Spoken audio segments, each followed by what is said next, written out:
Hi everyone, I'm Chris, the Dancing Clown, and I want to talk to you about fitness. A lot of people online are constantly saying stuff like, you need to get fit, so go to the gym and start lifting.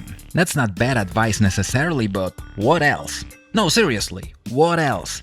Because the gym is not enough. Here's why. Here we go. Lifting weights doesn't make you fit. It makes you strong, sure, but only in a way where you lift heavy things and put them down. That's not actual fitness, especially lifting to the point of shaping your body to look a certain way. Well, that's just looks maxing, bro. Bodybuilders are looks maxers. They don't care about fitness, they care about looking cool and not much beyond that. In fact, most of them are painfully unfit. They're slow, they're not agile in the slightest, their flexibility is non-existent, but they sure can flex those big muscles for that selfie. Not to mention, the shit they're taking in order to grow their muscles bigger than naturally possible is damaging to their health and their level of fitness. Plenty of elite-level bodybuilders die young from heart attacks and other horrible conditions, and the ones that don't often end up barely mobile in their later years. Remember Rich Piana?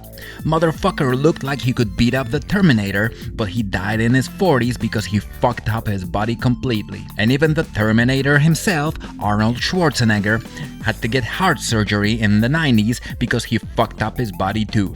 Have you seen that one viral video of Mike Israetel? He was trying to run a mile and he got winded like halfway through. Fucking hell! At the very least, he's more self-aware than most bodybuilders and admits that big defined muscles are borderline useless. But still, him and many other muscle looks maxers call themselves fitness influencers. This whole internet so-called fitness industry is full of people who look good but their bodies are the opposite of fit. I really wish we stopped calling it the fitness industry and changed it to looks maxing, because it would at the very least give the audience of this shit some realistic perspective on what these people are doing. A lot of the muscles that look really good on a guy are pointless. A big chest, zero benefits other than looks. In fact, it's kind of awkward to walk or run when you have them. They bounce all the time and they add unnecessary weight, making you slower and even straining your back, which can result in spinal issues.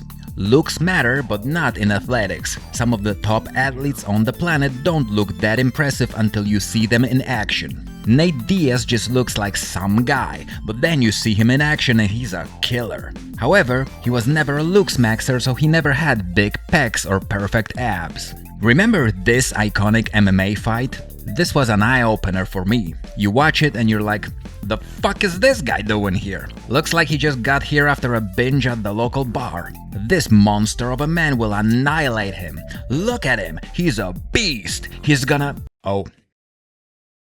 Guess not. You're probably thinking right now, you're just jealous, bro. You wish that you looked like these guys. Nah, not really. First of all, I do a little bit of this bodybuilding shit myself. I spend a lot of time on this and I do some exercises which don't make me any fitter. They just make me more visually appealing. However, I'm also a competitive athlete in one of the most physically demanding and most difficult disciplines ever created, breakdancing. You see these things I'm doing on screen right now? I could never do a fraction of this shit if I was packing on muscles on top of muscles like Dwayne Johnson or whoever the fuck. I like the slim, well-defined look that I've got. Women are fond of it too. But enough bragging on my part. Let's focus on the topic.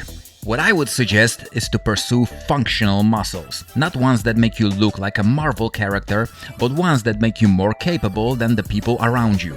It's a great feeling when you walk into a room and you know that you're the fittest person there. Sure, go for looking great, I fully encourage it. Just treat it as secondary to actual fitness. Play some sports that make you actually use your muscles in an active way. Something that involves running and works out your lungs as well, because stamina is really important. Once you're fit, then complement that with shapely, well-defined muscles. Don't be a looks maxer, be an athlete who also takes care of his looks. Personally, I recommend breakdancing because that's the best fucking thing ever, and also it requires every body part as well as your lungs to be in top shape. And it's a lot of fun. And for fuck's sake, stretch your body. Being flexible greatly improves your level of fitness. Just being able to move more freely is a true game changer. You see those boomers that could barely move? That's more to do with their flexibility than actual strength. I've lost my flexibility a while ago because of an injury, but I'm slowly getting it back and I can't wait to be doing splits once again. I'll post some videos of that shit when I'll get there. He speaks the truth, Excellency. So to summarize, lifting weights at the gym is nice and all, but if fitness is what you're after, you need to do more. A lot more. Thank you for watching.